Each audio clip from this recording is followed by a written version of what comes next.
నిన్నగాక మొన్న హరీష్ రావు గారు ఒక మాట అన్నాడు, రైతు రుణమాఫీ చెయ్యి, రైతు రుణమాఫీ చేస్తే రాజీనామా చేస్తా అన్నాడు. నేను ఈ వేదిక మీద నుంచి మాట ఇస్తున్నా, రామప్ప దేవాలయం శివుడి సాక్షిగా, సమ్మక్క సారలమ్మ సాక్షిగా, 1000 స్తంభాల గుడి సాక్షిగా, అక్కడి సూర్యుడు ఇక్కడ ఉదయించిన, భూమి ఆకాశం తిరగబడ్డా, తుఫానులు వచ్చినా, భూకంపం వచ్చినా, భూమి బద్దలైనా నేను మాట ఇస్తున్నా, 15 ఆగస్టు లోపల తెలంగాణ రైతాంగానికి 15 ఆగస్టు లోపల తెలంగాణ రైతాంగానికి 2 లక్షల రూపాయల రుణమాఫీ చేసి తీరుతా. హరీష్ రావు అన్నావు కదా సిద్దిపేటకు రాజీనామా చేస్తా అని. నేను మళ్లీ ఉప ఎన్నికల్లో పోటీ కూడా చెయ్యను అని ఇప్పటికే స్పష్టంగా చెప్పాను. ఒకవేళ 6 గ్యారంటీలు 2 లక్షల రుణమాఫీ చేయకపోతే మీ రాజీనామాను గవర్నర్ గారికి ఇవ్వడానికి మీరు సిద్ధంగా ఉన్నారా అని నేను అడుగుతా ఉన్నా. మీరు దేవుడి మీద ప్రమాణం చేసి ఒట్లు పెట్టుకొని బాండ్ పేపర్ల మీద రాసిచ్చిన హామీలు నిజమే అయితే రాజీనామా చేయడానికి ఎందుకు వెనకడుగు వేస్తున్నారు? మీరు రాజీనామాకు ముందుకు రావడం లేదంటే ఈ రాష్ట్ర ప్రజల్ని మరొక్కసారి మీరు మోసం చేస్తున్నట్టే లెక్క.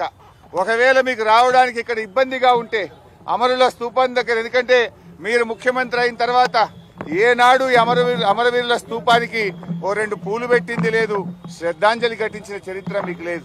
ఇది నిజంగా మా దురదృష్టం. అయినా కూడా ఈ ఒకవేళ మీకు రావడానికి ఇబ్బంది ఉంటే మీ పిఏ ద్వారా పంపండి, లేదా మీ స్టాఫ్ ద్వారా పంపండి, మాకు అభ్యంతరం లేదు. కానీ మా ఆశల్లా, మా ప్రయత్నం వల్ల ఈ రాష్ట్రంలో ప్రధాన ప్రతిపక్షంగా ప్రజలకిచ్చిన హామీలు అమలు చేయించడమే మా కర్తవ్యం. మాకు ఇక్కడ రాజకీయాల కంటే కూడా పేద ప్రజల ప్రయోజనాలు ముఖ్యం. అవ్వా తాతలకు 4000 రూపాయల పెన్షన్ రావాలి, రైతులకు 15,000 రైతు బంధు రావాలి, రైతులకు 2 లక్షల రుణమాఫీ జరగాలి, వడ్లకు మక్కలకు 500 బోనస్ రావాలి, రాష్ట్రంలోని మహిళలకు 2,500 రూపాయలు రావాలి. ఇవేమీ మేము కొత్తగా అడుగుతున్నాయి కావు, ఇవేమీ మా గొంతమ్మ కోరికలు కావు. ఎన్నికల ముందు మీరు కాళ్ళల్లా చేతులల్లా మొక్కి మీరు బాండ్ పేపర్ల మీద రాసిచ్చిన మాటలు.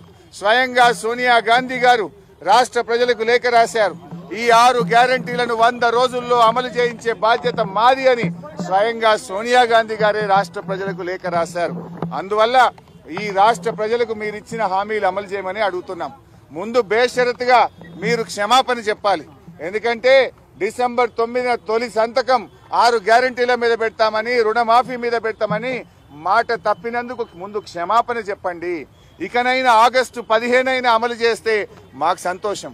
నా ఒక్కడికి ఎమ్మెల్యే పదవి కంటే ఈ రాష్ట్రంలో లక్షలాది మంది ప్రజలకు 4,000 ఆసరా పెన్షనో, 4,000 నిరుద్యోగ భృతో, 2,500 రూపాయలు మహిళలకో, 2 లక్షల రుణమాఫీ జరిగితే నేను సంతోషపడతాను.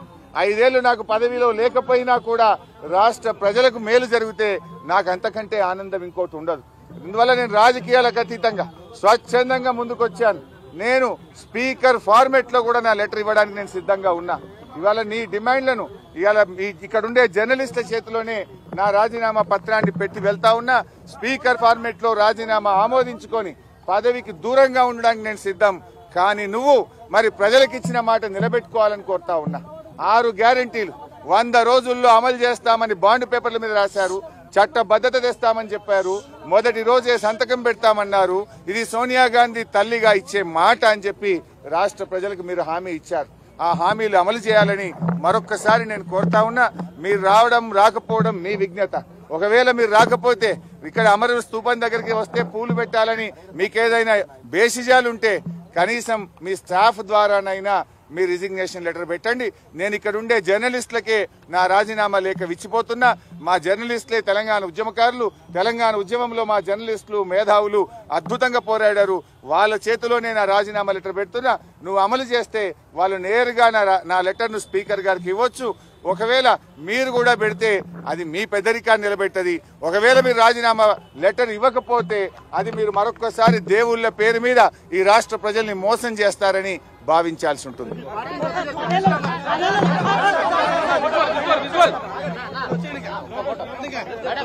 విజువల్ తీసుకోండి.